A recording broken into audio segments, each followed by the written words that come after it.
Share मार्केटमध्ये अजून काही महत्त्वाचे सेक्टर्स पाहूया.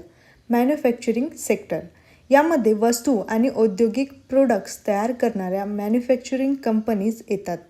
उदाहरणार्थ कास्टिंग आणि फोर्जिंग यांसारख्या manufacturing activities.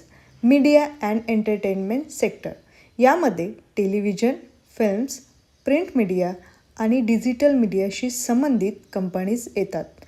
Metals and mining sector यामध्ये धातू आणि खनिजांच्या उत्खनन, प्रोसेसिंग आणि प्रोडक्शनशी संबंधित कंपनीज येतात. ऑइल अँड गॅस सेक्टर यामध्ये तेल, नैसर्गिक वायू आणि त्यांच्याशी संबंधित एनर्जी बिझनेसेस येतात.